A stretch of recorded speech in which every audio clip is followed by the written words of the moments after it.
Stories like those of Ronnie Savage, who I just met earlier this morning, who runs the engineering firm Jonas Associates. Or Bradbridge Cheese in Buxton, 140 years old this year, and still as committed and knowledgeable as ever. Now, I grew up in a small business. When I wasn't at school, I'd work in my mum's pharmacy, serving customers, doing the bookkeeping, cleaning the shop.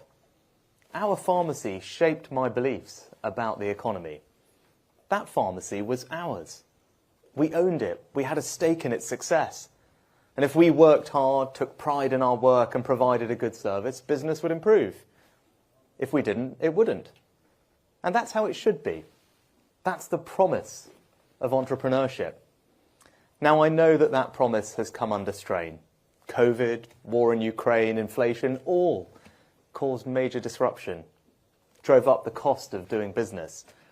I know things are still tough, but our plan is starting to work.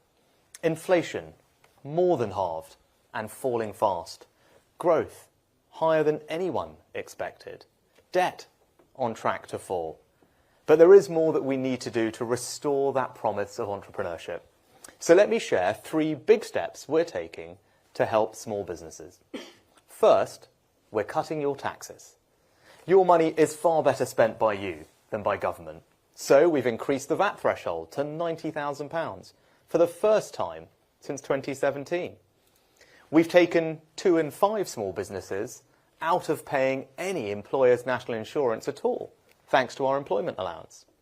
We've protected over 1 million small businesses from business rates increase, taken a third out of paying any business rates whatsoever, and introduced a relief for retail, hospitality and leisure businesses that mean a small business in England will pay far less in business rates than you would in Wales or in Scotland. And we're cutting national insurance because we want to end the unfairness that you pay tax twice on income from work, but income from other sources is only taxed once. That's why our long-term ambition is to simplify the system and end the double tax on work by abolishing NICs. Now, we've already made good progress. For the self-employed, we've abolished Class 2 NICs and cut your main rate by a third, saving a typical self-employed person around £650 a year. And we've cut NICs for 29 million workers by around £900. That's a £20 billion tax cut for the British people. But we're not done yet. We'll make more progress towards abolition in the next Parliament. Now, our second step to help small business is to cut red tape.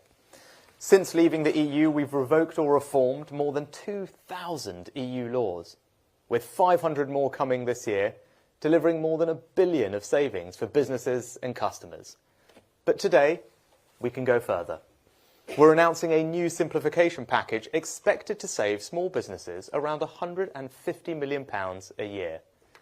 Now, take the rules that define who can qualify as a small business.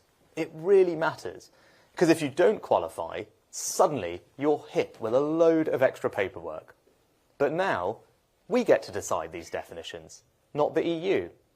So we're changing the rules to ensure that far fewer businesses are hit by these burdens. We're also tackling late payments with strict new rules that mean any company bidding for large government contracts must show that they pay their own invoices within 45 days. And we're also making it easier for you to hire apprentices. Apprenticeships benefit young people and the businesses who hire them. But for SMEs, the system can be expensive and confusing, despite the huge progress. So, to ensure that funding is available whenever there is demand for apprenticeships, we're increasing the apprenticeship budget by £40 million. And for small businesses hiring young apprentices, we will now fund the cost of their training in full. This will cut costs for businesses and training providers and support thousands more young people to start an apprentice. Now, as well as cutting taxes and red tape, our third step is to make it easier to get the finance you need to start, grow or invest in your business. For early stage businesses, we've already made the tax reliefs on investment far more generous. We've deployed hundreds of millions to the Regional Angels programme. For larger companies, we've committed £1.6 billion into growth funds in every region of the country, including £400 million right here in the Midlands, as well as the £1 billion startup loan scheme, which has helped over 100,000 businesses, like Castor, started by two brothers in their parents' kitchen in the Wirral, and now this is all about the government directly funding exciting high-growth businesses right across our country. And I genuinely believe it is one of the most generous sets of schemes anywhere in the world. So get on gov.uk and see if you can benefit. But I recognise there has been a gap. Female founders receive just 2% of equity investment, and that figure hasn't budged in a decade. So to change that, we're announcing a new Invest in Women task force, led by Hannah Bernard from Barclays and serial entrepreneur Debbie Wasco. It's going to raise a female-focused investment fund to address that gap. The best place in the world to be a female founder.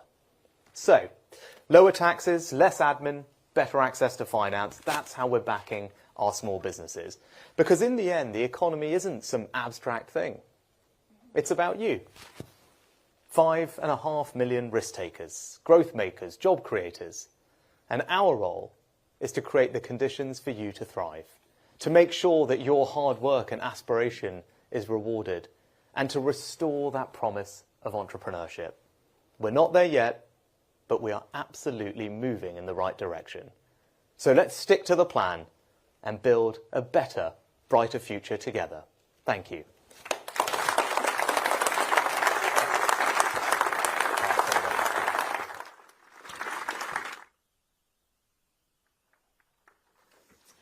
Hello, Prime Minister. Hello. So, it was International Women's Days just passed. And although it was a great celebration, the equity problem still continues to persist in business and in investment. Still today, investors are not taking what they perceive to be as risks on female founders, because they are instead going for the option which represents what they look like and where they're from. How can we incentivise investors to back female founders? And more broadly, what can be done to tackle the barrier to female entrepreneurship? Yeah, well, great question to start with. And look, I have two young girls, and as a dad, first and foremost, I want to make sure that my girls grow up in an economy and a society where there isn't a limit to their ambitions and aspirations. And if they want to start their own businesses one day, making sure that they have access to the finance they need is really important. So look, we have made progress. In the last year that we have numbers for, we had a record number of female founders, and that has doubled over the last 5 or 6 years. But there's clearly more to do, as I alluded to. We just haven't got enough money going into this, which is why we've announced this new task force, which will raise money for a dedicated fund. And I think that will make a big difference. And it will complement the things we're doing to ensure that big FTSE companies have more women in leadership positions, where, again, there's been very good progress. But maybe I could actually touch on two slightly related areas, which I think actually will make a difference too. When I talk to female business leaders, actually what they talk to me about a lot is childcare, and making sure that there is good access to childcare so they can juggle family and work, which is never easy, but making it easier is something that people have always wanted. And I'm really pleased that actually we're in the middle of one of the biggest expansions of childcare that our country's ever seen. That will kick in, because we're on the path to, and Gillian's here, we're on the path to making sure that everyone in work can have access to 30 hours of free childcare from the time that their little one is 9 months old until they start school.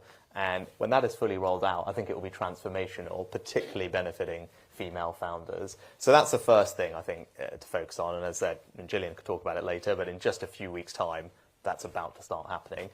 And the second thing I'd say is about role models. And, I can't emphasize this enough, particularly female founders in traditionally male industries. And, Julie's here somewhere from Deidre. All I'd say is, for all of you who have done that journey, don't underestimate the power you have in just going back to schools, to colleges, and talking about your experience, right? Because what we need our young girls to see is that there isn't a limit to what they can achieve, and actually forget about all the policies we can put together in Whitehall or in Downing Street. I want my kids to be able to hear from people like you, from Julie and others, and go, okay, well, that's possible. I can do that. And that's why whenever I actually talk to female engineers in particular, as I was doing earlier today the apprentices, I was like, make sure you go back to your college and your school and tell them what you're working on and what your job is now. And that will inspire a new generation of young women to, dream big and go realise those ambitions. So I think that is an important part of it, which is less about government and more about fantastic entrepreneurs like you, Julie, and others, sharing that and passing it on. I was in a school doing just that last week. Excellent. Very happy to hear. Okay, moving on to hospitality. It's the third largest employer in the UK. It generates 93 billion in revenue. 2/3 of hospitality venues in the UK are independent. I'm the chair of a group of independent hospitality owners who are working hard to build back post the really difficult COVID years, but are now impacted by huge inflation. If we want to attract and retain world-class talent to live in the UK, they want thriving cities to live in, and that looks like streets buzzing with successful hospitality venues, with places to have a great coffee, go for lunch, go to the theatre. How will you give hospitality the shot in the arm it needs? Yeah. I think most of you probably got to know me during the pandemic when I was Chancellor, and I ended up doing a lot for the hospitality industry, precisely because, as you made the point, Emma, it's so important for our economy. It's such a massive employer, 2 million people plus, and particularly, actually, it employs people from disadvantaged backgrounds, people working on lower wages, women, people from ethnic minorities, people coming off welfare. For all those reasons, actually, I always said, look, as a matter of social justice, it's important to support that industry. But also, you made the point, it's the beating heart of all our communities, right? Whether it's the village pub or your market town high street, those are the things that enrich our communities. We need to make sure that they remain vibrant. And that's why, again, it's important that we support these businesses. And you're right, pandemic has been really tough. Of course it has, and then inflation makes life tougher as well, which is why we did a lot to try and help businesses get through, and largely that was successful. But what we're doing now is from businesses in this industry is business rates, and they'd say, hang on, before I've had a single customer through the door, I've already got hefty business rates bill. So the focus of our policy over the last few years has been constantly freezing and cutting business rates, to take out, I think, almost now a third of all small retail hospitality businesses from paying any business rates at all. I mean, these are billions of pounds of tax cuts that we've found the money for. And just to give you a sense of the contrast, and I'll make a slight political point here, we have introduced a 75% discount on business rates for shops, restaurants, cafes, pubs. That hasn't been matched in Scotland or in Wales. Right? In Scotland, they've got rid of it altogether. In Wales, they've massively cut the relief.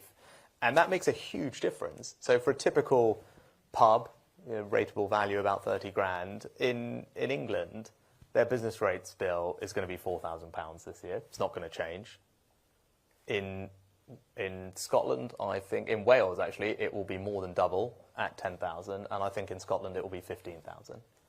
Just think about that difference, right? If you're that small business owner, right, and that's thousands of pounds of extra taxes you're paying before a single customer has walked through your door, because we've prioritised supporting that sector, supporting these businesses, and in Wales and Scotland they haven't, right? And that's because we believe in backing small businesses and particularly backing those shops, those cafes, those restaurants that are the beating hearts of all our communities. Okay. Before we go to the audience for questions, I'm sure we can all agree on the benefits of unleashing the full potential of British entrepreneurs and startups. However, we operate at a much faster pace than government. What more can government do to support entrepreneurs?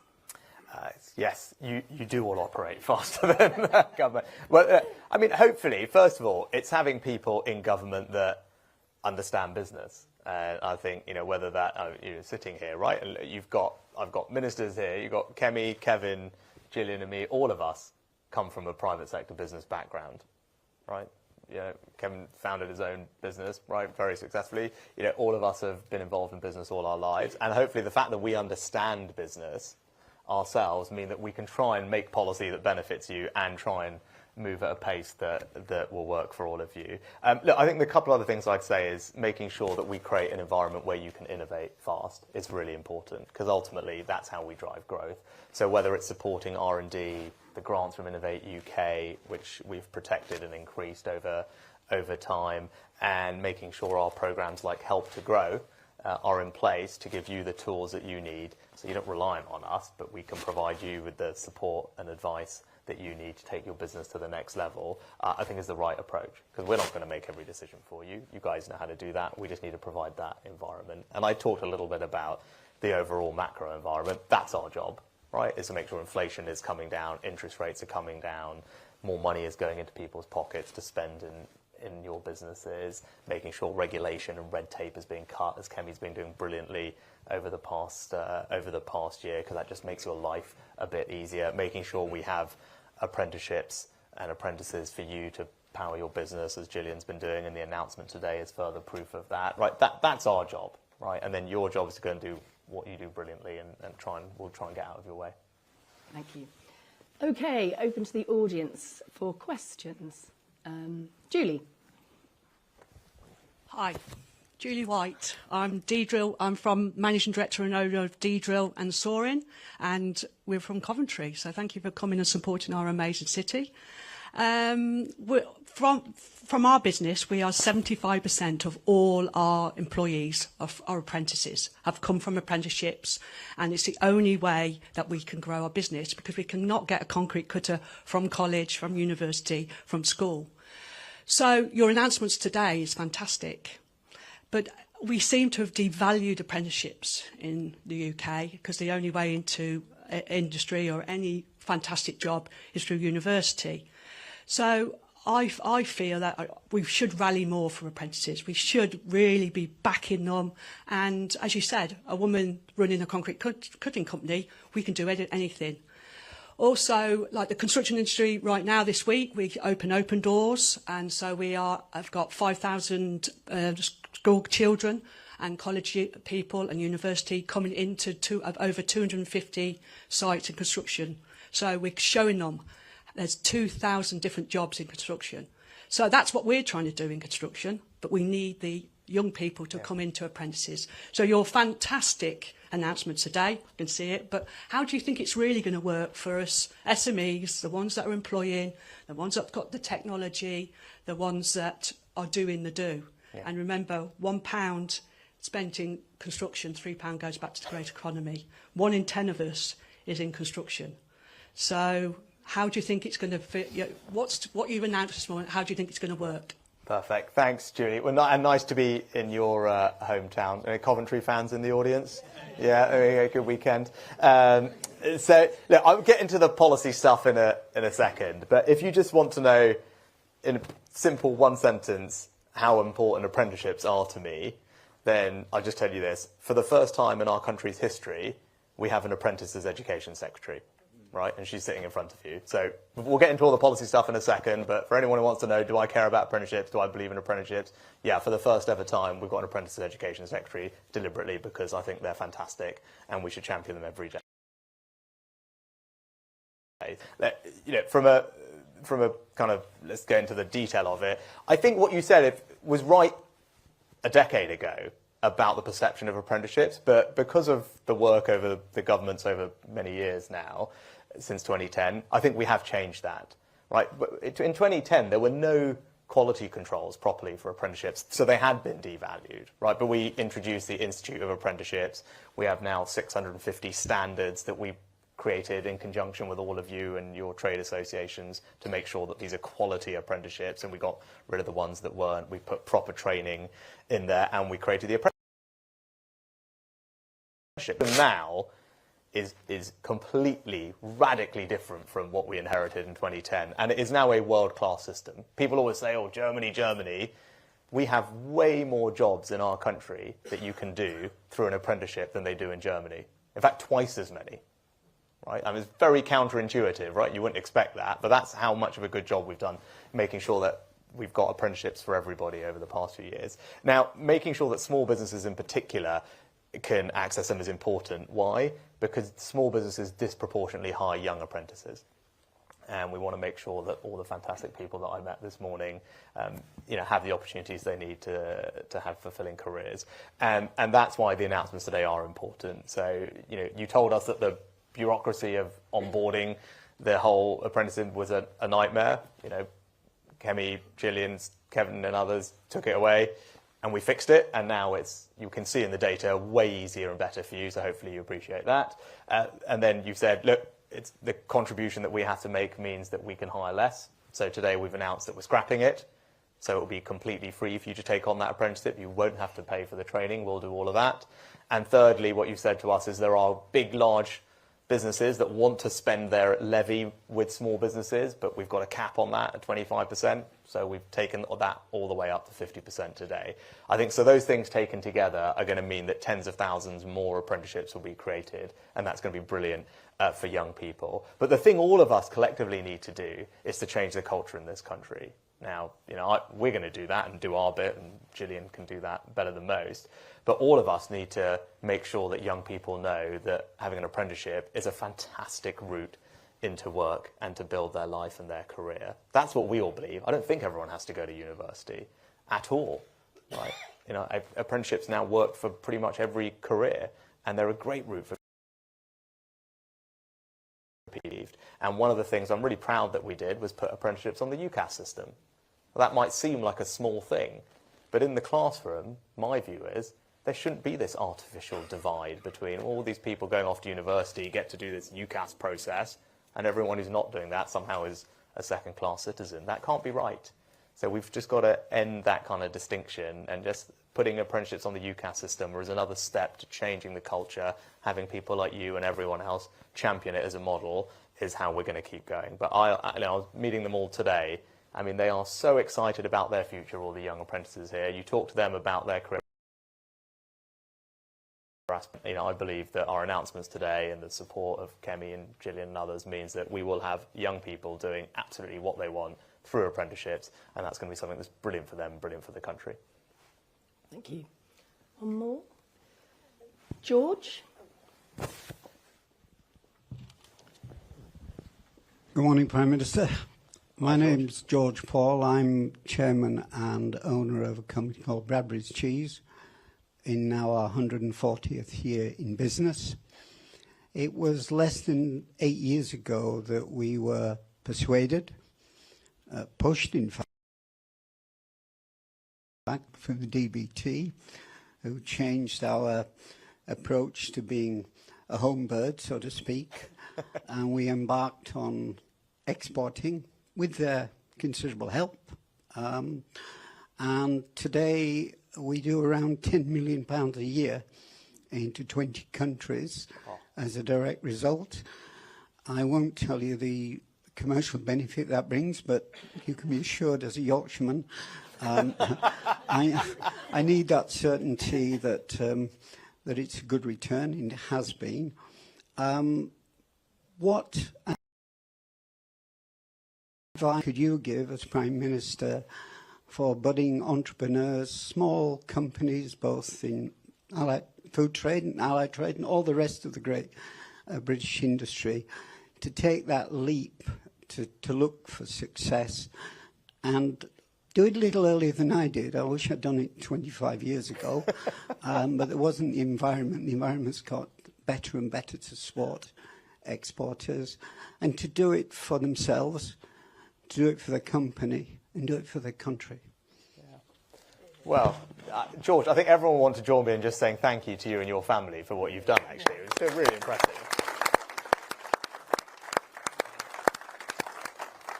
What bits of advice can I give? I think the first is to, all those small businesses that don't do this currently, is to have confidence in what you do, because as George's family found, and those of you who've exported have found, the world wants to buy British, right? So start from a position of just confidence in what you do, right? But we stand for quality, we stand for best in class, we stand for innovation, and around the world, they want to buy British things and British services. So I think just before you even think about it, just start with that confidence is the first thing I'd say. And the second thing is there's lots of help, because it's not an easy thing. It will feel daunting to you if you haven't done it before. But Kemi's team have got everything that you need. I mean, genuinely, I say that and I mean it. If you go to great.gov.uk, I think that's about the right URL, isn't it? Everything that you need is there. So what the team at DBT have is one-on-one specialist help. They can walk you through the process. There's opportunities that we've already sourced from all our embassies around the world where they're actually we know that they want something and they just need to find a British supplier. And there are fantastic export champions. I think, George, you might even be one of these, who you can talk to people like George who have gone through this journey, and we have them around the country ready to, again, mentor and help your business through it. And then the last thing is we have an incredible organisation called UK Export Finance, which provides finance to those businesses internationally that are looking to buy from British companies, right? And they've done an extraordinary job, billions of pounds, and enabled billions of exports as a result. So, look, lots of help out there to help you through the journey. I think you'll find it incredibly rewarding, but it just starts with confidence to know that there is a massive market out there for what you are doing, because we do things better than most countries here, and everyone else is excited to get a piece of it. So, be bold, be brave, follow George's example, and don't wait 140 years. Get cracking this week. Great. Finally, to wrap up, final question. You said the economy is turning a corner. Running a business is tough, and many of the companies in this room will be apprehensive about the future. What would you say are reasons for us all to be optimistic, Prime Minister? I'll start with the macro picture, because crikey, it's been tough, right? I mean, of course it's been tough. What a tough few years. COVID, then we started recovering from that, then war in Ukraine, energy bills, inflation. None of that is easy. Not easy for me, not easy for any of you. But we really have turned the corner at the start of this year. Inflation has been more than halved. Mortgage rates, energy bills falling, wages rising, consumer confidence, business confidence increasing. And because of all of that, we've been able to meaningfully start cutting taxes. Cutting taxes for individuals, £900 for someone on average salary, that's significant. Cutting taxes for businesses that are investing, right, which was done in the autumn, which will help drive growth into the future. So look, that's the backdrop, right? After a tough couple of years, we're now pointing in the right direction. And that actually gives me a lot of confidence for the future. But you don't have to take my word for it, right? You can see it in what CEOs around the world are saying and doing. When you look at these surveys that are done by companies like PwC, where do global CEOs want to invest? They want to invest here in the UK, right? And you saw that in the Global Investment Summit that Kemi hosted at the end of last year. We had 3 times the amount of money committed to the UK than we'd had the last time around we did that 2 years ago, right? 3 times, something like 30, 40 billion pounds worth. We've got Nissan making a new generation of electric vehicles up in Sunderland. We've got Jaguar Land Rover doing the same further south. Ørsted are building the world's biggest offshore wind farm off the east coast. And we've got Microsoft and Google pretty much doubling their footprint of data centres in the UK. So look, they're all voting and with their feet and with their pocketbooks because they know this is a great place to invest. But ultimately, why am I confident? I'm confident because I get to spend time with people like all of you, right? And you just, where's Richard's over there, right? I mean, everyone should just spend 5 minutes with Richard after this if they want to feel optimistic. Richard runs a barber shop that's expanding not just in the UK but over to the US. What an incredible success story, right? Or Tom, who runs Castor, who I referenced in my remarks, is on one of my business councils, right? Literally kitchen table of his parents' home in the Wirral, and now it's a global brand that all of you will see when you're watching your sport at the weekend, right? And we have so many fantastic entrepreneurs like all of you. That's what ultimately gives me confidence for the future. And I think we are now creating the conditions which will allow you to keep growing, keep investing, keep expanding, keep creating jobs and opportunity for young people. And that's exciting. And after a tough couple of years, I really think the plan we put in place is starting to show that it's working. Change is being delivered, and all of you will be able to take that and create a brighter future for everyone, not just your families, but actually for the whole country. And that's what we're going to keep going and keep on delivering. Thank you. Perfect. Thank you very much. Perfect. Great.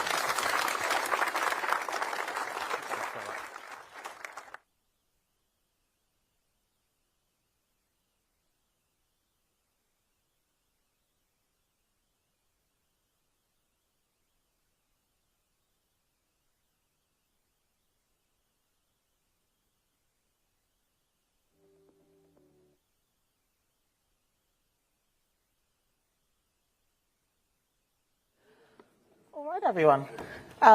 First of all, thank you to the Prime Minister because the efforts that he is making to advance opportunity across our United Kingdom, to champion innovation and aspiration, and to build a society in which the hard work of all our small business owners is recognised and rewarded is absolutely critical. And I say that because it's the businesses represented in this room today, from Lucky Saint to Libby London, that are the backbone of our economy. Almost every business in the UK, 99.9% in fact, is an SME. Almost every job created in the UK is owed to what is now, or once was, an SME. And if you think of our most iconic British brands, Dyson, started out right here in Coventry, they were all born from humble beginnings as small businesses too. And it's why my department's mission is to equip businesses like all of yours with the tools and support that you need to thrive. We've already done a lot to help SMEs. Prime Minister gave a long list of things that we are currently doing. Our small business rates relief means a third of you won't pay any business rates at all. Through the British Business Bank, we have the CEO Louis here today. We're ensuring that small businesses can access the right finance at the right time to help them grow. And at the recent budget, the Chancellor cut national insurance rates, saving your average self-employed business owner £650 a year. He also raised the VAT threshold, which means next year over 28,000 fewer businesses will not need to register for VAT at all. Our aim is to keep this momentum on SMEs over the coming weeks and months. People often hear us talking about business. They think it's always big business, the large corporations. They hear the billions and billions and think it's not about them, but it isn't. It really is about the businesses that are the lifeblood of this country, the small and medium-sized enterprises.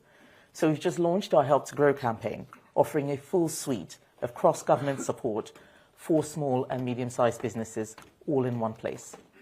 We've also recently announced the formation of our brand new Small Business Council to expertly advise government on policy. It brings together trusted voices, including the Federation of Small Businesses and Small Business Britain.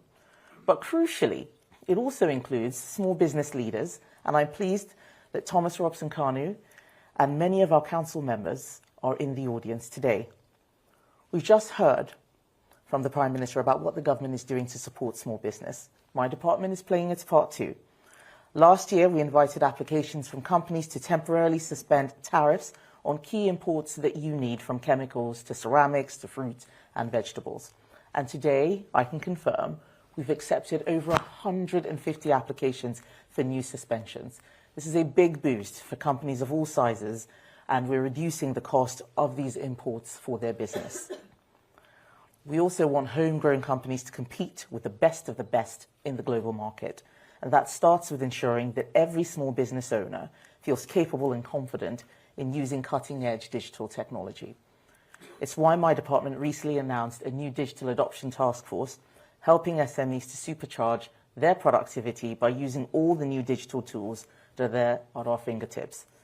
And in support of that effort today, I am announcing the chair of that task force will be Phil Smith.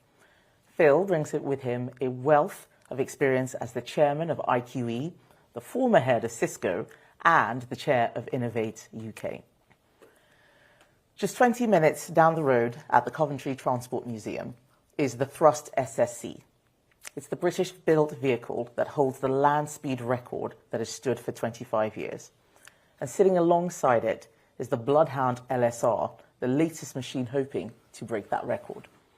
If you talk to the engineers working on these marvels of manufacturing, they'll tell you that as important as improving the size of the engine is reducing drag, the friction that slows the vehicle down, reduces its range and wears it out.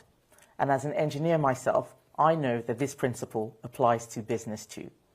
Unlocking investment, cutting back red tape, lowering business costs to spur higher growth. That is how this government is reducing drag for SMEs in this economy so that you can go further and faster. And we want to carry on working in partnership with industry to deliver for you in this year, 2024, the year of the SME. Our ambition is to make the UK the best place in the world in which to start and grow a business. So in that spirit, I'm delighted to welcome to the stage two excellent entrepreneurs, Libby Hart, the CEO and founder of Libby London, who previously worked in the world's top investment banks, becoming a director at just 28 years old. And I'm delighted to say she is also an advisor on our board of trade, which is helping businesses from our smallest startups to our biggest brands to export more and break into new markets. And Thomas Robson-Kanu, the former Premier League footballer, Welsh international and CEO of the Turmeric Company, one of the UK's fastest growing health brands today. And thank you, everyone. Please have a seat.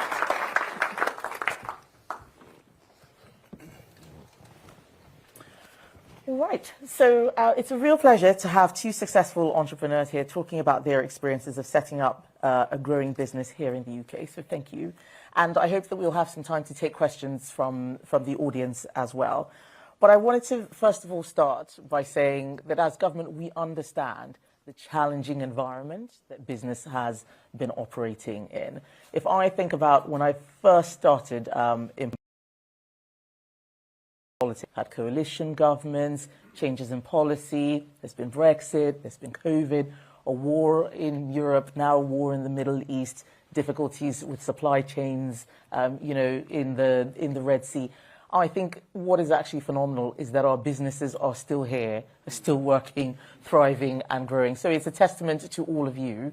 We are not the ones who grow the economy. It's not government. It is business. It's our job to create the environment for you. And that's really what I wanted this conversation to be about. What is it that we can do? You've heard the Prime Minister talk about the things that government is doing. Things are turning around. We are doing better than competitor countries.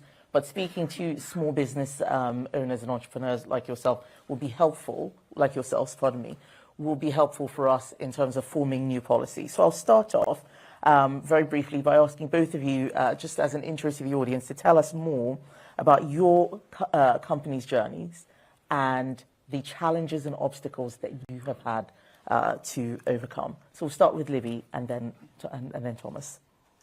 So we are a women's wear label. We specialise in women's workwear. Kemi is very much a target market. And we've been going for a year to keep making stuff here.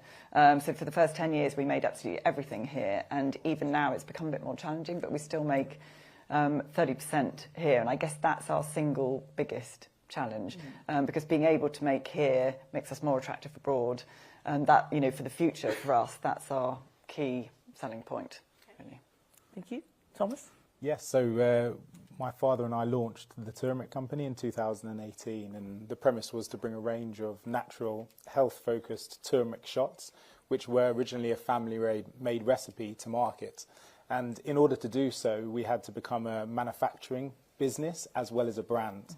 So not only did we have to understand the complexities of supply chain, distribution, and ultimately manufacture, we also had to understand the route to market, how we could position our brand and our product in a very saturated and confusing consumer market and really show differentiation. And we were able to do that by launching the Turmeric Company in 2018, initially as a direct consumer business, building a subscription model which scaled very successfully. But alongside that, we needed to scale our manufacture too. And so, yeah, it's been quite the journey, following a journey in elite sports, which we're very grateful for, and over a decade at the top level. But looking at business within the UK economy, when we look at it, we talk about stimulus and productivity. Hence the reason of the Small Business Council, headed by Minister Hollerake, as fantastically as he's done. And so for us, now it's about how do we really drive stimulus and drive productivity through what we're doing. And for me, I think it's about delivering champions to the UK economy. And so for us, we need to be able to champion what we're doing within our sector, but communicate that to the wider audiences to give them belief and hope as well. All right. Thank you very much. And you've both come from different setting up your own business. And startups are one area that the government has been focusing on. Minister Hollerake, Kevin, will be coming on talking a little bit more about all that we've done. But while we are here, you've got ministers across the department. You've got the CEO of the British Business Bank. I'm keen to be the voice of business in government. What's your number one priority ask of government to support UK businesses? And this might be something that we'd open up to questions later on as well. There's one thing, if you were in my shoes, there's one thing that you could do. What would it be? Can I add two things? Yes, okay. Yes, you can have two things. Because I've already talked about British manufacturing, and that would be my number one. Just helping those British manufacturers make a better product, help them find the skills, which the apprenticeship scheme obviously does for us. Also, investing in women. That female juggle, trying to have children and run a business at the same time is just about impossible, it feels, at times. So helping women do that and putting pressure on bigger companies to make it easier for women to work, mothers to work. Thank you. Thomas? Yeah, no, I think diversity and knowledge transfer is extremely important, and ultimately that touches a number of areas, but delivering access and availability, but the understanding that opportunity is there. The Prime Minister spoke today about that there are opportunities to support businesses through various different channels within government, but actually if you were to speak to a lot of small, medium businesses, particularly entrepreneurs, startups, the understanding that those opportunities are actually there is very few and far between. Mm-hmm. So I would say, really making the opportunities available visible and having individuals to communicate that. And I think the government is clearly taking steps to do that, hosting days like today, supporting that growth. So and that will be another positive step, because there are a lot of founders and entrepreneurs out there who will become the next generation's blue chip companies in time, but they need that support and access now. Thank you. And I think that what you've touched on in terms of the understanding that people have of what it's like to start a business, being an entrepreneur, I worry sometimes that the next generation is seeing less and less of it. People are afraid of taking risks. They don't know if they're going to have the right support. Whether it can't always be government support, sometimes it will be, but even support in their community. They see a lot of charm and they think, oh, this is too difficult. So I think it's worth hearing a little bit about how you have adapted when you've had those obstacles, how you've adapted to those challenges. Because I think what's really fantastic about entrepreneurs is that you're problem solvers. You are people who, things that get thrown your way and you find a way around it, you find a way to overcome. And talking a little bit more about that, I think would help in challenging that, that fear of risk that people have. I guess the biggest way we've adapted is we set up as a retail business originally, and our customer was bankers, lawyers, core retail women. Managing to grow, because I don't have a retail background, I didn't even know how to make clothes. I didn't really know how difficult that was going to be, which is probably a good thing, otherwise you'd never do it. But about 3 years in, we were really struggling and just couldn't find a way of acquiring customers quick enough, and we sort of by accident ended up starting to do corporate uniforms, which was not what I ever wanted to do, not what I set out to do, but we quite quickly realised that having a kind of second string to our bow as a small business, it actually made all the difference for us. And we still have 30% of our revenue is still corporate uniforms. We keep it a bit quiet because it's not as cool as having a fashion label. Dips in the economy that we've had, especially over the last few years, that kind of slow but steady corporate uniform business has seen us through those. So, thank you. Thomas? Yeah, no, I obviously had over a decade in one of the most competitive industries in the world, professional football, where every young boy wants to become a professional footballer. So I was fortunate enough to have a career within that industry, and what that taught me was that at the very top level, when you play in the Premier League, and I played for over a decade in the Premier League, there's 200 players at any given time in the whole world that are playing at that level. That's elite sport and it's extremely competitive, but moving into the business world and looking at SMEs across the board, you are actually as an SME in that elite spectrum as well, and so it's okay that it's competitive. It's not meant to be easy. It's extremely challenging. And I think actually communicating that, owning that and understanding that is an important step for SMEs, because that's where you realise that you're playing with the best. So for us now, we've just launched into Sainsbury's, into Holland and Barrett. So we're now sat on shelf.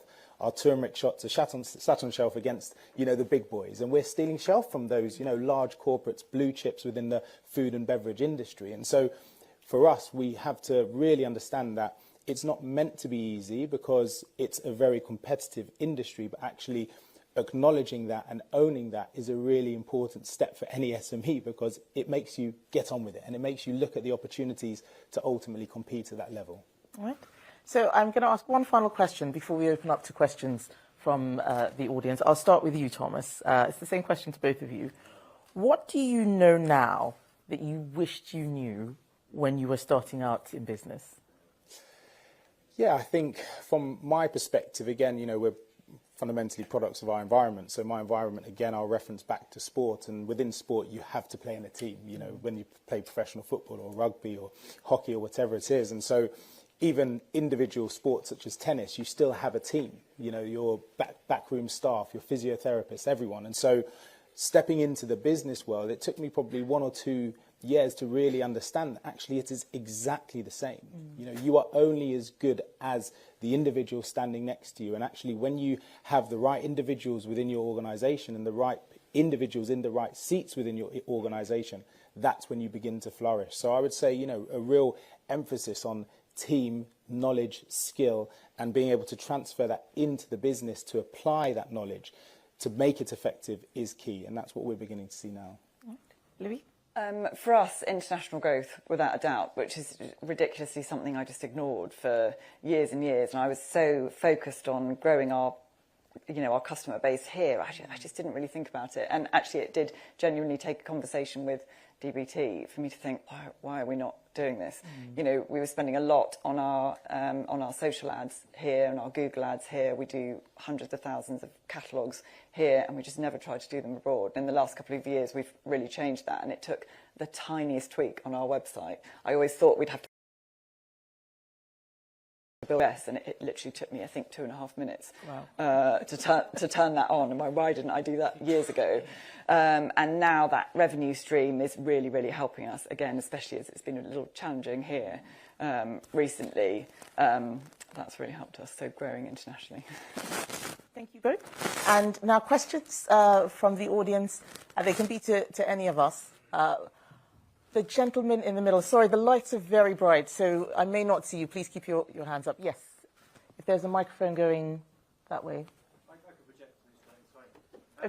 My question was about the disconnect between education and the world of business. We talked about young people and the attitudes that they bring to work. What can we do to connect up the business and the education sectors so we've got more career-aware people and more work-ready people coming into the workplace to support the apprenticeship programs? It's a great question. So in case people didn't hear the question, it was about making sure, how do we make sure that we get people more career ready, especially around apprenticeships. I think that as much as possible, business going into schools is really important. But don't just focus on the students, also focus on the teachers. We often forget about the teachers and just talk to the students, but the teachers are often, they're often an interloper in terms of giving young people advice about what the workplace is going to be like, what they need, what skills that the pupils need are often determined by the bias of the teachers that they have at those schools.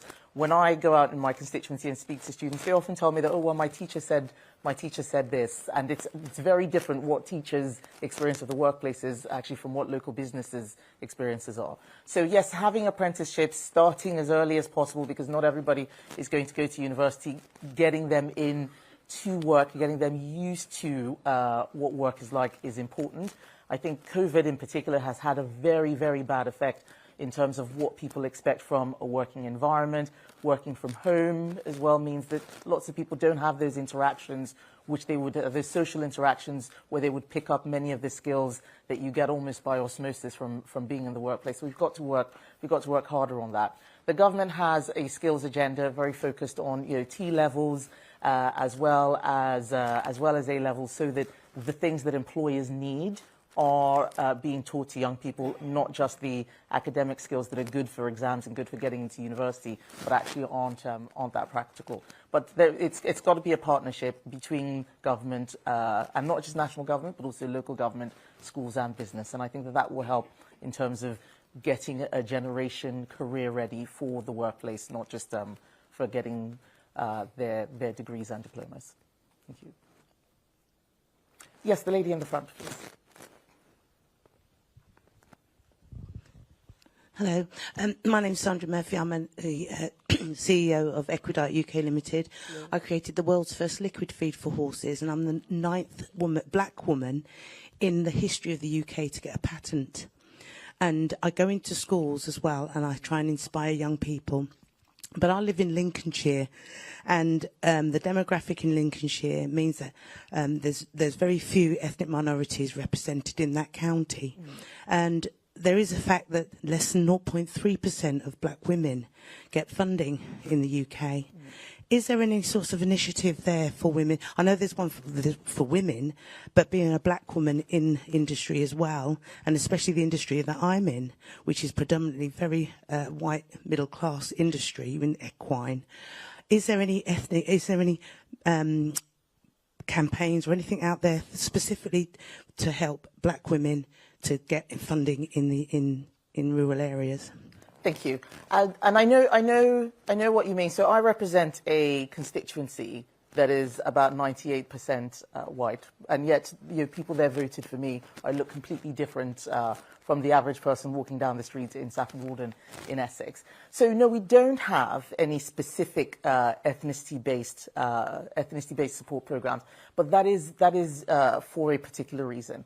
There is a very clear need when you look at women in particular in the workplace versus men. It's very simple. It's quite binary. There's a lot of data and a lot of evidence. With ethnicity, there's a whole spectrum. There's lots of different people. And we had a report that came out about a year or two ago called Inclusive Britain. And there's a program in there about inclusion at work. What we are trying to do is make sure that people face attitudes that are better rather than, and that will help in terms of things like access to finance and so on. I personally, and I say this not just as the business secretary, but also as the equalities minister, worry that if we divide people into too many groups at some point, it stops being about helping people overcome discrimination and actually just about which group is getting which pot of money. So no, the government doesn't prioritize based on race, but we do look at circumstances which would impact you. What you will have in common with a lot of people is not just being an ethnic minority, but perhaps a niche business that a lot of people don't understand, trying to talk to people who might have a different background from yours. That's why things like the schemes that we have through the British Business Bank, they are tailored for people who will fall into those categories, irrespective of their ethnic background or their social class. It's amazing how often we find people talking about the difficulty they have in communicating the value of their business to people who don't have experience of it. I think it is a genuine challenge, and there is support out there. If you look at our Help to Grow website, the Prime Minister mentioned great.gov.uk. That's very much about exporting, but our Help to Grow website will have things that will help you, irrespective of what your business is and what your background is as well. So please, I'm sure we've got staff in the room as this session, but please afterwards do ask us and we'll be able to provide you with more information. Thank you. Anyone else? Yes, there's a gentleman right up there at the end. Sorry, I am trying to see. I'm blinded. Good morning, Ian O'Donnell from the Federation of Small Businesses. Great to hear the announcement about apprenticeship funding for SMEs, but two things. One, which is, how do we encourage the sort of second and third career who need to retrain to be able to get access to funding to allow them to retrain into a new career to access workforce of the future, not just from the younger workforce? And secondly, many SMEs, while it's not just about the cost of training, but the cost of onboarding that person in a small business, and making sure those apprenticeships are fit for the niche needs of that business. We've just heard from a very niche business there. So how do we continue that drive forward to make the apprenticeship system as flexible as possible and appropriate to all ages to be able to access for our future workforce needs? So it's a very good point. We all think of apprentices as 16, 17-year-olds who've never done a day's work in their lives. But in the fast-moving economic environment that we're in, people do need to retrain. As far as I'm aware, the apprenticeship levy and the schemes that we have do cover people who are mid-career. It may be that perhaps we're not advertising that as much as we possibly can do. I'd be keen to find out a little bit more about some of the examples which you are referring to. But it is absolutely the case that if you are somebody who has been in a career for a long time, there do tend to be perceptions about what you can or cannot do. It's one of the reasons why we're very focused on the skills program, Help to Grow, because many of the people who are looking to a second career won't necessarily just be going to work in someone else's company. They'll be looking to start on their own, just as Libby and Thomas were talking about. So we want to make sure that the suite of support that we're giving is going to work irrespective of who you are, how old you are, which part of the country you're in. But we also need feedback as well. One of the things that I find as a government minister is that people assume that we know every single thing that's going on about every single aspect of all of your different industries and sectors. We don't. We need you. That's why we have conferences like these. Don't assume that we know everything. We know what you tell us. We try and solve some things. If they're not working, if the scheme is not what you think it would be, let us know. Sometimes we may be able to change it. Sometimes we won't. But there'll be good reasons for that, and we'll try and communicate that as well so that everyone can see what the pathway is for continuous improvement and learning throughout their life as well. Thank you. The gentleman up there, and then the one at the end. I think we've got about 2 minutes. Yeah, I'm Andy Sleet. I represent SEBA. We're 700 10,000 people. Half of our members last year applied for finance to grow their businesses. 40% of those were turned down due to COVID debt or COVID losses. What's available to add much needed capital into what is a British manufacturing success story? Right, thank you. So this is something that we are acutely aware of. We've had a recovery loan scheme specifically for this scenario which you have described. COVID did a lot of damage to businesses across the country, and it also made many banks actually just more risk averse. It was very hard to tell who was a bad business versus who was a business that was affected by COVID. We've actually renamed the recovery loan scheme.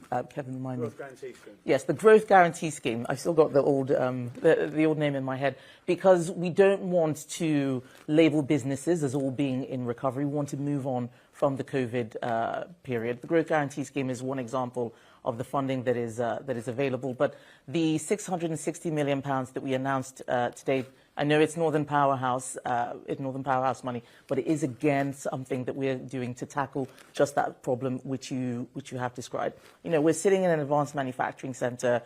I'm the minister responsible for industrial policy. Manufacturing is the backbone of this country. It has been for a long time. And we've got a great story to tell. We've overtaken France to become the 7th largest manufacturing country in the world. So good things are happening, but they're happening because we're not being complacent about them. And that means looking after those businesses like yours, who, or like the ones you described, pardon me, which are having a really difficult time. I've also mentioned previously some of the schemes that the British Business Bank has on offer in terms of providing access to finance, and I hope that that will recover.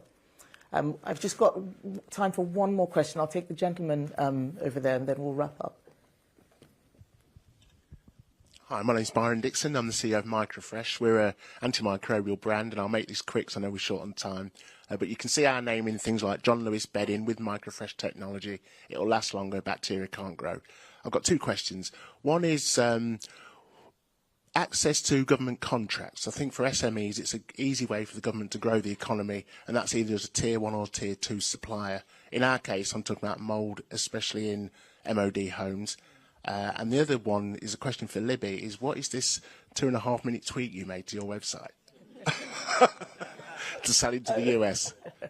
I'll let Libby go first, because I think that will be shorter, and then I will come in on government contracts. Shopify Markets if anyone has a Shopify website and hasn't turned on the Shopify Markets button, I would recommend you do it immediately on your mobile. It literally takes, you can install Shopify Markets. In fact, it might already be pre-installed in anyone with a Shopify website. And there's literally a little toggle that you turn on, and then you select your countries you want to sell in, and Shopify makes it really easy. And then immediately you have a version of your website that shows in dollars or euros or whatever currency you choose. Oh, I did not know that, so that is a good tip, thank you.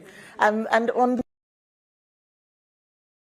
the government procurement expert, but I do know that there is a tendency, and people certainly feel this, that it's the same companies that get the same business over and over and over again. And we are trying to open it up. We had a procurement bill go through Parliament. Since we left the EU, we've been able to make changes to some rules. We also did some work on the inclusion programme, which we talked about, which was about getting those businesses that don't get a look into government contracts and tendering, providing support, providing help, because we want the diversity of supply. We need that plurality. If it's the same companies doing everything, it actually builds a lot of systemic risk. There's a specific example that you have. My staff who are at the conference can pick up with you separately. I don't know very much about what is happening at the MOD. I think I understood your question correctly. But we might be able to give you more advice on how you can learn more about the system, how the process works, in order to make sure that small businesses can actually get a look in, and it's not just the big, large corporates who do all of the delivery, because that's not good for the business environment generally. It's not good for starting up and scaling up. We need as many people as possible getting involved in government contracts. They bring a lot of intelligence and understanding, which helps us make things better generally. Thank you. All right, I think we're going to wrap up at this point. I'm handing over to Kevin Hollenrig. Thank you, everyone, so much.